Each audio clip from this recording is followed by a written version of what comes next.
Super star அவர்கள் ஏவா வேலு அவர்களுடைய கலைஞர் எனும் தாய் நூல் வெளியீட்டு விழாவில் கலந்துக்கிட்டு ஆற்றிய உரை அப்படிங்கிறது இப்போ முரசொலி இதழ் மிகப்பெரிய அளவில் அதை பாராட்டி ஒன்று எழுதியிருக்காங்க, ஒரு கட்டுரை. அதை அப்படிங்க ஸ்க்ரீனில் பார்க்கலாம். அதில் என்ன சொல்லியிருக்காங்க அப்படின்னா, ரஜினிகாந்த் அவர்கள் ஆற்றிய உரை அப்படிங்கிறது இதயத்தின் அடி ஆழத்திலிருந்து ஆற்றிய உரையாக அமைந்திருந்தது.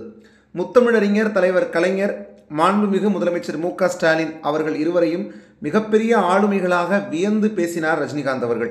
பொதுவாக மேடைகளுக்கு வருவதில்லை, அதிலும் குறிப்பாக அரசியல் மேடைகளுக்கு வருவதில்லை என்பதை தெளிவுபடுத்திவிட்டு அவர் பேசிய அரசியல் என்பது மிக மிக தெளிவானது. சுற்றி இருக்கும் 50 பேருக்காக வாழ்ந்து செத்துப்போவதுதான் மனிதனின் இயல்பு. ஆனால் இனத்துக்காக, மொழிக்காக, சமூகத்துக்காக தனது ஒட்டுமொத்த வாழ்க்கையையும் ஒப்படைத்து வாழ்வதுதான் பெரிய பேறு. அத்தகைய வாழ்க்கை வாழ்ந்தவர் கலைஞர் என்ற வரியில் தலைவர் கலைஞரின் ஒட்டுமொத்த போராட்ட குணத்தையும் அருந்தொண்டையும் அடக்கி சொன்னார் ரஜினிகாந்த் அவர்கள். கலைஞர் அனுபவித்த துன்பத்தை வேறு ஒருவர் அனுபவித்திருந்தால் அவர்கள் எப்போதோ காணாமல் போயிருப்பார்கள். ஆனால் கலைஞரால் மட்டும்தான் இன்று வரை பிரகாசிக்க முடிகிறது. அவர் மறைவுக்கு பிறகுதான் அதிகமாக நினைக்கப்படுகிறார். இனிதான் அவர் அதிகமாக நினைக்கப்படுவார் என்றார் ரஜினிகாந்த் அவர்கள். ஒரு மனிதனின் வரலாறு என்பது அவனது மரணத்துக்கு பிறகு கணக்கிடப்பட வேண்டும் என்று சொன்னவர் தலைவர் கலைஞர். ரஜினிகாந்த் எடுத்துரைத்த கருத்து என்பது இந்த சொல்லின் விரிவாக்கமாக அமைந்திருந்தது. முதலமைச்சராக இருந்தாலும் இல்லாவிட்டாலும் கலைஞர் ஒரே மாதிரி தான் இருப்பார்.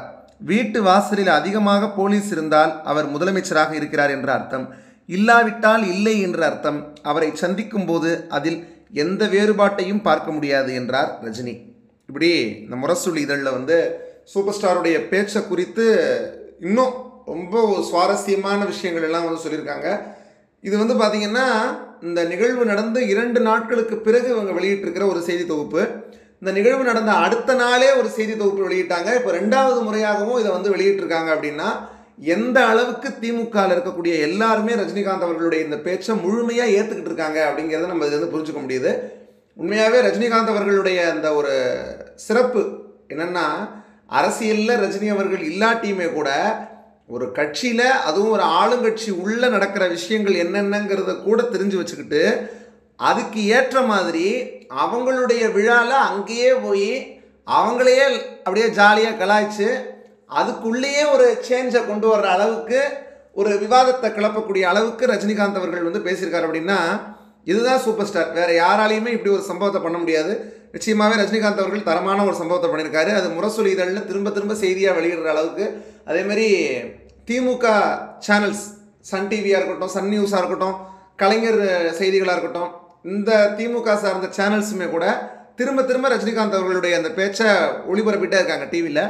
அந்த அளவுக்கு சூப்பர் ஸ்டாருடைய ஒரு பேச்சு ஒரு மிகப்பெரிய ஒரு ஹிட்டான ஒரு ஸ்பீச்சாகவும் மிகப்பெரிய அளவில் பேசுபொருளாகவும் அமைஞ்சிருக்குன்னு தான் சொல்லணும். நீங்கள் இப்போது முரசொலி இதழில் திரும்ப திரும்ப ரஜினிகாந்த் அவர்களுடைய இந்த பேச்சு குறித்த செய்திகள் வர்றதும், இவ்வளோ பேர் இதை வரவேற்கிறதும், உங்களுடைய கருத்து என்ன இதை பற்றி அப்படிங்கிறத கீழே கமெண்ட் பண்ணுங்கள். இதுமாரி துரைமுருகன் அவர்கள் ஃபஸ்ட்டு கோவப்பட்டு பேசினார் செய்தியாளர்கள் முன்னாடி. அதுக்கப்புறம் அவரும் செய்தியாளர்கள் முன்னாடி எங்களுடைய நகைச்சுவையை யாரும் பகைச்சுவையாக பயன்படுத்தாதீர்கள் அப்படின்னு அவரும் சொல்லிட்டாரு. அதுக்கு முன்னாடியே சூப்பர் ஸ்டார் ரொம்ப மெச்சூரிட்டியாக இந்த ஒரு கான்ட்ரவர்சிக்கு ஒரு எண்டும் வச்சுட்டார், ஒரு ஃபுல் ஸ்டாப்பும் வச்சுட்டாரு. அந்த வகையில் நீங்கள் ரஜினிகாந்த் அவர்களுடைய இந்த பேச்சுக்கு கிடைச்சிட்டு வரக்கூடிய இந்த வரவேற்பு இந்த அளவுக்கு இது ஒரு டாக் ஆஃப் த டவுனாக மாறி இருக்கிறதுக்கு என்ன காரணம் நீங்கள் நினைக்கிறீங்க? எல்லாத்தையும் கீழே கமெண்ட் பண்ணுங்கள். மேலும் வீடியோ உங்களுக்கு பிடிச்சிருந்ததுன்னா லைக், ஷேர், சப்ஸ்கிரைப் பண்ணுங்கள். தொடர்ந்து அடுத்தது பல்வேறு வீடியோக்கள் சந்திப்போம். நன்றி, வணக்கம்.